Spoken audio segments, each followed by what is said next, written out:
Hello, peoples! Chinatown. That is what I'm going to be talking about today. The critically acclaimed film from the 1970s that went on to be one of the most environmental films out to this day. Considered one of the best American films ever made, Chinatown is a detective noir type story following Gates, I think that's how you say it, as he discovers a nefarious plan to sabotage the water supply for Los Angeles, which goes on to entangle Gates. Don't know if I'm saying that right. Anyway, entangling Jake, which is what we'll call him from now on, since it's his first name, in a massive family drama.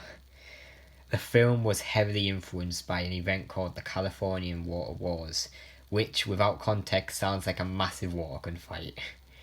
The Water Wars was fought between Los Angeles and farmers of Owens Valley, and was mostly just political debates than any actual fighting. It happened because Los Angeles created an aqueduct in 1913 due to its rising water needs. This, however, began causing ruin to Owens Valley's economy, which is where it was built, which, as you can imagine, angered the farmers who lived there, and they tried to attack the aqueduct in 1924, but were absolutely crushed and utterly humiliated, and by 1926 the lake in Owens Valley had been completely dried up. The entire story of the film was based on this event, while also taking inspiration from another event with a similar theme, being water. Yeah. The character known as Hollis Mulray, don't know if I'm saying that right either, was the person that was found dead in the reservoir, and the whole story revolves around his murder.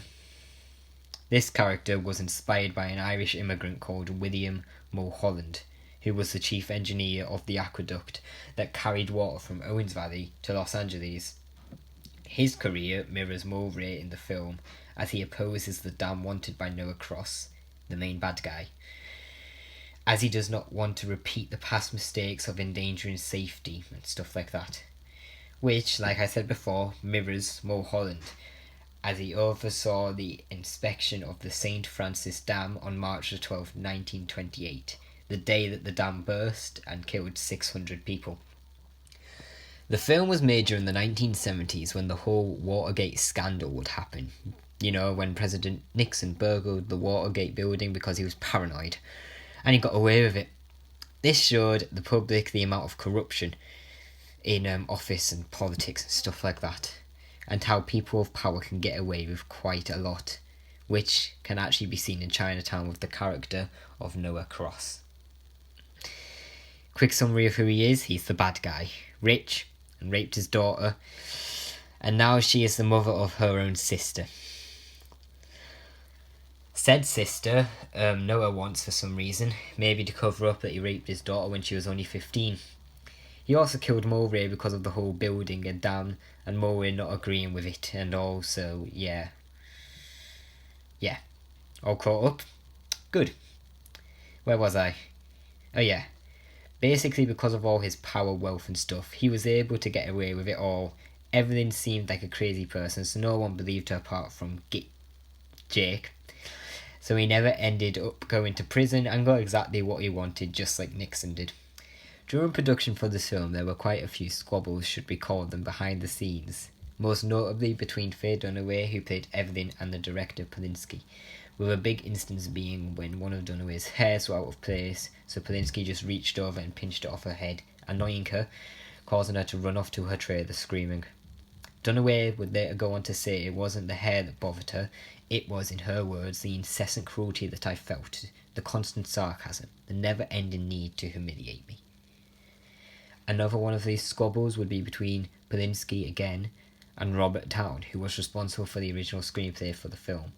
The two had opposing ideas about how the film should end, with Towne wanting it to be a happy end, but Polinsky insisting on having a tragic end to set it apart from other thrillers, and said that it was needed for the film to be a success. Eventually, Towne left the project, leaving Polinsky to make the film, and he would end up writing the final scene a few days before shooting it. Alright, during this time, with this being the 70s, the fight for equality by women was stronger than ever, with Congress going on to approve the Equal Rights Amendment in 1972. but it was defeated by a group of conservatives pushing back the campaign and discouraging women who were trying to get a thing out of Congress for equal rights. Women representation in Chinatown is as a victim, with the main female character, Evelyn, being a rape victim, and she can't talk about it with anyone because of her gender, so nothing would be done with it, and she would probably be disgraced.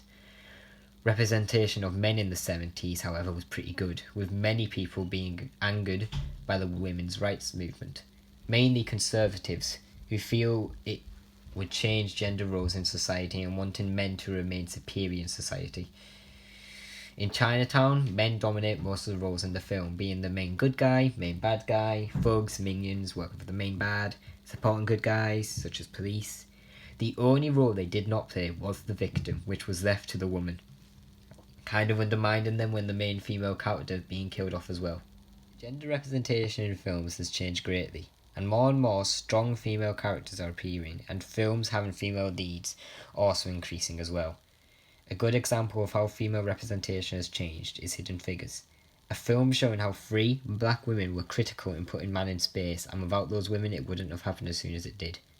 They were shunted off to the side and did not get any recognition at the time, until decades later where they got the rewards. The film shows the true story of how NASA launched a man to space, given the proper recognition, and shows women never giving up in adversity and being inspiring.